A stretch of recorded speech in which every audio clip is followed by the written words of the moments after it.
Darling, कल जल्दी मिलने आऊंगा, अभी तुम आराम से सो जाओ।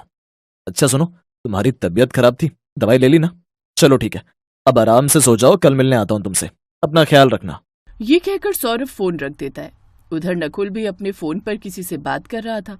ऊपर खड़ी उन दोनों की भाभी सुनीता ये सब देख रही थी। मेरे दोनों देवर अब जवान हो गए, मेरा भी सारा दिन काम करने में ही निकल जाता है। अब माँ जी को बोलती हूँ वो जल्द से जल्द दोनों देवरों की शादी करवा दे, ताकि मुझे भी थोड़ा आराम मिल जाए। माँ जी, आप भी मेरे दोनों देवरों की शादी जल्द से जल्द करवा दीजिए, ताकि मुझे भी थोड़ा आराम मिल जाए। तू ठीक कहती है बड़ी बहू, मैं कल ही अपने पंडित से इस बारे में बात करती हूँ। मैं तो कहती हूँ दोनों का लगन एक ही दिन हो जाए तो बढ़िया रहेगा। बार बार मेहमानों के आने से छुटकारा भी मिल जाएगा और एक ही बार में सब निपट भी जाएगा। बिल्कुल सही कहा माँ जी। सुभद्रा अपने दोनों छोटे बेटों के लिए लड़कियां देखने लग जाती है, लेकिन जब दोनों देवरों के कान में ये बात पहुंचती है तो वो दोनों एक दूसरे की तरफ देखने लगते हैं और बुरा सा मुंह बना लेते हैं। 2 दिन बाद जब सास हॉल में बैठकर टीवी देख रही थी और सुनीता घर के कामकाज निपटा रही थी, तभी दरवाजे की घंटी बजती है। वो दरवाजा खोलती है तो सामने उसके दोनों देवर गले में वरमाला डाले हुए खड़े थे। ये क्या देवर जी, आपने शादी कर ली और वो भी हमें बिना बताए, और वो भी बुढ़ी लड़की से, मतलब औरत से। ये तो देखने से कितनी बुढ़िया लग रही है। हे राम सत्यानाश, ये तुम दोनों ने क्या कर डाला, हमारी नाक कटवा रख दी। एक तो अपनी मर्जी से शादी कराए और वो भी इन बुढ़िया औरतों से। उम्र तो देखो कितनी ज्यादा है तुम दोनों से। हम जानते थे माँ तुम इसके लिए नहीं मानोगी, इसीलिए हम दोनों को ये कदम उठाना पड़ा। और माँ, भाभी, ये सब तो आजकल कॉमन बात है। अब माँ और पापा में भी तो 10 साल का गैप था, और भाभी आप में और भैया में भी तो 7 साल का गैप है। ये दोनों हमें ऑनलाइन मिली थी और चैट करते करते कब हमें एक दूसरे से प्यार हो गया पता ही नहीं चला। और वैसे भी प्यार में उम्र की तो कोई सीमा नहीं होती। तभी मुए 24 घंटे बस उस मोबाइल से ही चिपके रहते थे। हर बार कहती थी शादी कर लो, लेकिन ये दोनों मेरी बात को टाल मटोल कर देते थे। निकल जाओ अभी के अभी मेरे घर से, अपनी इन दोनों बुढ़ी बीवियों को लेकर। माँ जी, अब जाने भी दीजिए ना, माफ कर दीजिए। अब जो हो गया उसे अब हम झुठला तो नहीं सकते, और इन्हें घर से बाहर कर देंगे तो ये बेचारे जाएंगे कहाँ। अब आप इन्हें अपना लीजिए, मैं अभी आरती की थाली लेकर आती हूँ। अब उनके पास और कोई चारा नहीं था। सास दोनों बहुओं का गृह प्रवेश करती है। जेठानी दोनों देवरानियों को उनके कमरे तक छोड़ आती है। तुम दोनों कल सुबह जल्दी उठ जाना, तुम्हारी पहली रसोई की रस्म है। फिर अगले दिन सुबह अपनी पहली रसोई की रस्म के लिए जाग जाती हैं और रसोई में जाकर खाना बनाने की तैयारी करती। वो दोनों रसोई में होती हैं, तभी उनकी जेठानी वहां आ जाती है। अपनी दोनों देवरानियों के सफेद बाल देख वो मन ही मन सोचती है, बताओ भला, इन दोनों को देखकर कौन कह सकता है कि ये मेरी देवरानियां हैं। ये दोनों तो मेरी जेठानियां लग रही हैं। खैर, अब कर भी क्या सकते हैं। अच्छा सुनो, तुम दोनों अपनी पहली रसोई में मटर पनीर, दाल मखनी, शाही पनीर और खीर और वेज बिरयानी, मलाई कोफ्ता और गुलाब जामुन बनाकर तैयार कर लो। जी जेठानी जी। कुछ देर बाद दोनों खाना बनाकर टेबल पर परोसती हैं। खाने का पहला निवाला मुंह में डालते ही सास और जेठानी मुंह बनाते हुए कहती हैं, छी, ये कैसा खाना बनाया तुमने? तुम तो हमसे बड़ी हो ना, लेकिन फिर भी तुम दोनों को अब इस उम्र में आकर खाना बनाना सीखना पड़ेगा। देवर जी, आपको भी ये 2 बुढ़िया देवरानियां उठाकर लानी थी क्या? मेरी तो किस्मत ही खराब है। सोचा था देवरानी आ जाएगी तो थोड़ा आराम मिलेगा, लेकिन ये दोनों खाना बनाकर ही ऐसे हाँफने लगी हैं कि जैसे कितना बड़ा पहाड़ चढ़कर आई हो। ऊपर से इतना बेस्वाद खाना। बिल्कुल ठीक कहा तुमने बहू, अधेड़ उम्र की होकर इन्हें अभी तक ढंग का खाना बनाना नहीं आता। ओफो, अब बस भी करो माँ भाभी तुम दोनों। अब ये दोनों जैसी भी हैं, जो भी हैं, इस घर की बहू हैं। तू ज्यादा तारीफ मत कर इन दोनों की। मेरे बेटे तो चलो प्यार में अंधे हो गए थे, लेकिन इन दोनों को तो पता था ना कि ये दोनों इनसे उम्र में कितनी बड़ी हैं। फिर भी इनको शर्म नहीं आई इन पर डोरे डालते हुए। माँ, पूनम जी और अर्चना जी से ऐसे बात मत कीजिए, और खाना इतना भी बुरा नहीं है। हाँ हाँ, तुझे क्यों बुरा लगेगा? तुम दोनों को तो ये प्यार से जहर भी दे देंगी, तुम दोनों तो वो भी खा ही लोगे। ये कहकर सास और जेठानी वहां से गुस्से में चली जाती हैं, लेकिन ननद अपनी दोनों भाभियों को दिलासा देते हुए कहती है, भाभी, आप दोनों ने खाना बहुत अच्छा बनाया। वो तो बस माँ की आदत है ऐसा कहने की। ननद का अच्छा स्वभाव देखकर वो दोनों बड़ी खुश होती हैं। प्रिया को भी उन दोनों का ये व्यवहार बड़ा अच्छा लगता है, क्योंकि उसके बौने कद के कारण तो सब उससे दूर ही भागते थे, लेकिन उसकी दोनों छोटी भाभियां उससे बड़ी खुश थीं। फिर शाम के वक्त उनको देखकर औरतें उनका खूब मजाक उड़ाती हैं। अरे सुभद्रा, ये दोनों लड़कियां हैं या उनकी माँ? मोहल्ले की औरतें उनका मजाक बनाकर वहां से चली जाती हैं। ये देख सास को और भी ज्यादा गुस्सा आता है और वो गुस्से में पैर पटकते हुए वहां से चली जाती है। ऐसे ही रात हो जाती है। वो दोनों तेल की कटोरी लेकर अपनी सास के कमरे में जाने लगती हैं। अरे तुम दोनों कहाँ जा रही हो? वो माँ जी कब से आपको मालिश के लिए आवाज दे रही थी, लेकिन तुम किसी और काम में बिजी थी, इसलिए हमने सोचा कि हम ही मालिश कर दें माँ जी की। लेकिन आपकी तो खुद की उम्र इतनी ज्यादा है, फिर आप कैसे मालिश कर पाएंगी? आप दोनों को देखकर तो लगता है आपको खुद मालिश वाली की जरूरत है। रहने दीजिए, मैं ही कर दूंगी। ये कहकर जेठानी तेल की कटोरी छीन कर वहां से चली जाती है। वो दोनों शर्मिंदा होकर अपने अपने कमरे में चली जाती हैं। अगले दिन सुनीता अपनी ननद के साथ बाजार जाती है। अब वो अपनी पसंद से उन दोनों के लिए साड़ी खरीद कर लाती है, लेकिन जैसे ही वो घर पहुंचती है तो हाई हील पहने होने के कारण जेठानी का पैर सीढ़ियों से फिसल जाता है। लेकिन उसकी दोनों देवरानियां भागकर वहां आ जाती हैं और उसे जल्दी से गाड़ी में डालकर डॉक्टर के पास ले जाती हैं। उसके पैरों में फ्रैक्चर आया हुआ था। ये सब देख अब जेठानी और सास को अपनी गलती का एहसास होता है और वो उन दोनों से माफी मांगती हैं और अब उन्हें अपना लेती हैं।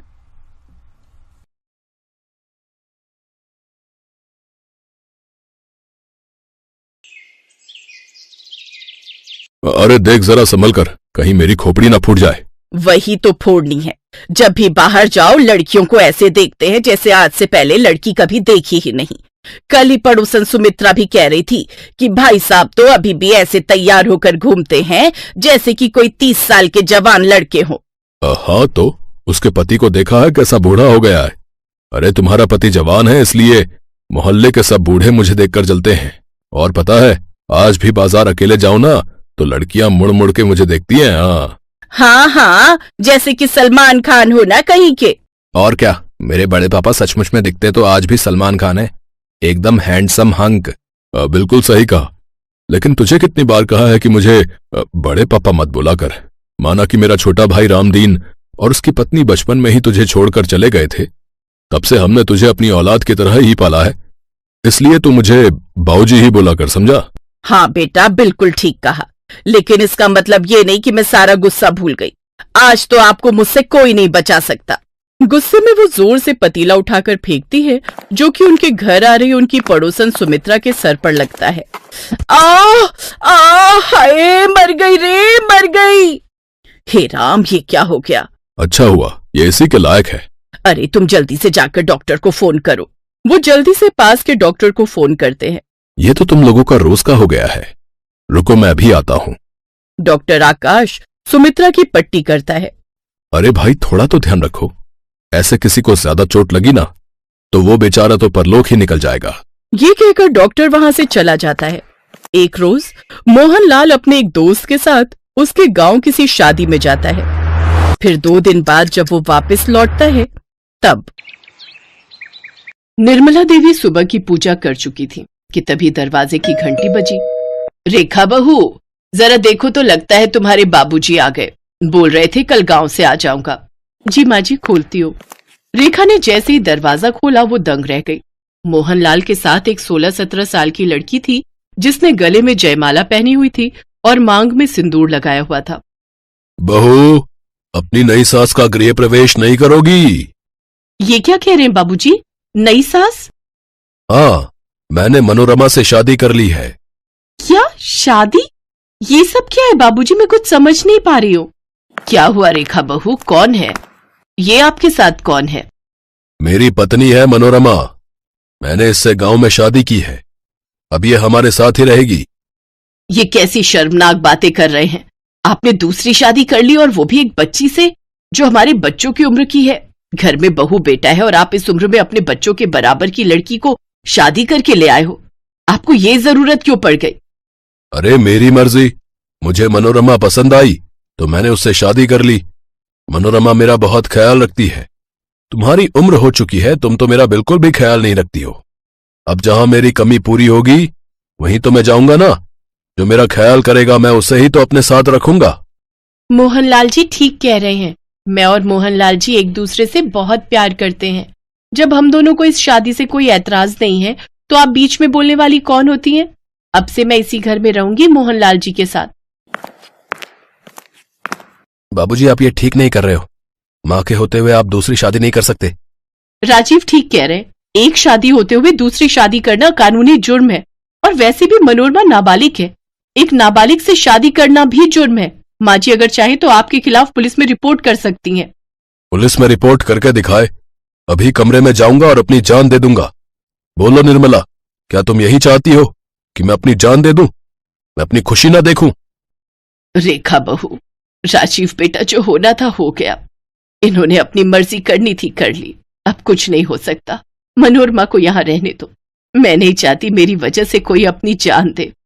मनोरमा मोहनलाल के साथ पत्नी बनकर घर में रहने लगी।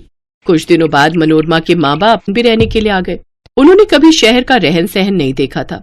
आते से ही पूरे घर को नरक बना दिया। रसोई में से तो बड़ी गंदी बदबू आ रही है। रसोई में क्या बन रहा है? माँ जी, मनोरमा अपने घर वालों के लिए मछली बना रही है। बाबूजी ने खुद बाजार से लाकर दी है। क्या मछली, और वो भी मेरी रसोई में? ये क्या हो रहा है? तुम्हारे बाबूजी तो इन चीजों को हाथ भी नहीं लगाते थे। आज वो अपने हाथों से मछली खरीद कर ला रहे हैं। पता नहीं इनके ऊपर इस लड़की ने क्या जादू कर दिया है। ये तो अपनी उम्र के साथ साथ अपने संस्कार भी भूलते जा रहे हैं। माँ जी, मैंने आपको पहले ही कहा है, अगर बाबूजी को ठीक करना है, सही रास्ते पर लाना है, तो आपको पुलिस में कंप्लेंट कर देनी चाहिए। पर आप मेरी मानते ही नहीं हो। नहीं बहू, मैं नहीं चाहती कि पुलिस तक ये बात पहुंचे। हमारी बहुत बदनामी होगी। जो चल रहा है चलने दो। मुझ में अब हिम्मत नहीं ये सब लड़ाइयां करने की। रेखा की सास निर्मला देवी उस दिन बहुत रोई, पर समाज के डर से वो कुछ नहीं बोली। ऐसे ही उन्हें कुछ दिन रहते हुए हो गए। रेखा, मैं कब से बोल रहा हूँ, मुझे एक कप चाय बना दो। क्या हुआ? रसोई में दूध नहीं है। सुबह मंगवाया था, मनोरमा के घर वालों ने सारा दूध खत्म कर दिया। मैं बाबूजी से अभी बात करता हूँ। राजीव गुस्से में अपने पिता के पास जाता है। बाबूजी, मनोरमा की ये क्या तमीज है? सुबह इतना दूध आया है, सारा दूध खत्म कर दिया। एक कप चाय के लिए भी दूध नहीं है। अब आप कुछ बोलते क्यों नहीं हो? देखा आपने, अपनी माँ से ये किस तरह से बात कर रहा है। मुझे मनोरमा कहकर बुला रहा है, और ऊपर से ये भी बोल रहा है कि मैं और मेरे परिवार वालों ने दूध सारा खत्म कर दिया। सुनो, मैं एक दिन भी यहाँ नहीं रहूंगी। मैं अपने माता पिता के साथ जा रही हूँ। नहीं मनोरमा, तुम कहीं नहीं जाओगी। राजीव, मनोरमा तुम्हारी माँ है, उससे ढंग से बात करो। मेरी बस एक ही माँ है, जिसने मुझे जन्म दिया है। ये छोटी सी बच्ची मेरी माँ नहीं बन सकती। ये बेशर्मी भरी बातें मेरे सामने मत करो। मैं पहले गुस्से से भरा हुआ बता रहा हूं। आप एक काम करो, इस जायदाद का बंटवारा कर लो। अपने हिस्से की अपने पास रखो और मेरे हिस्से की मुझे दे दो। मैं माँ को लेकर अलग हो जाऊंगा। हाँ ठीक है, मुझे इसमें कोई एतराज नहीं है। मैं कल ही वकील को बुलाकर जायदाद के 2 हिस्से कर लेता हूं, फिर हम यहां से चले जाएंगे। रहना तुम अपनी माँ के साथ आराम से। जायदाद के हिस्से की बात सुनकर मनोरमा थोड़ी घबरा जाती है। वो तो कुछ और ही सोच रही थी। मनोरमा बेटी, ये बुढ़ा आधी जायदाद अपने बेटे के नाम कर रहा है।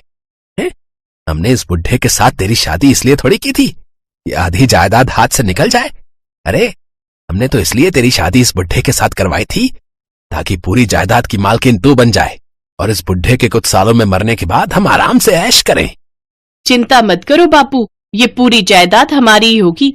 मैं कोई रास्ता ढूंढती हूँ। अगर जरूरत पड़ी तो इस बुढ़े और इसके पूरे परिवार को ऊपर पहुंचा देंगे। मनोरमा नहीं जानती थी कि उसकी बातों की सारी रिकॉर्डिंग रेखा अपने मोबाइल फोन में कर चुकी है। रेखा ने चोरी छुपे मनोरमा और उसके माता पिता का वीडियो बना लिया और अपने ससुर को दिखा दिया। देखा बाबूजी, जिस लड़की को अपना समझकर शादी करके लाए हो, वो आपकी पीठ पीछे आपको ही ऊपर पहुंचाने का प्लान कर रही है।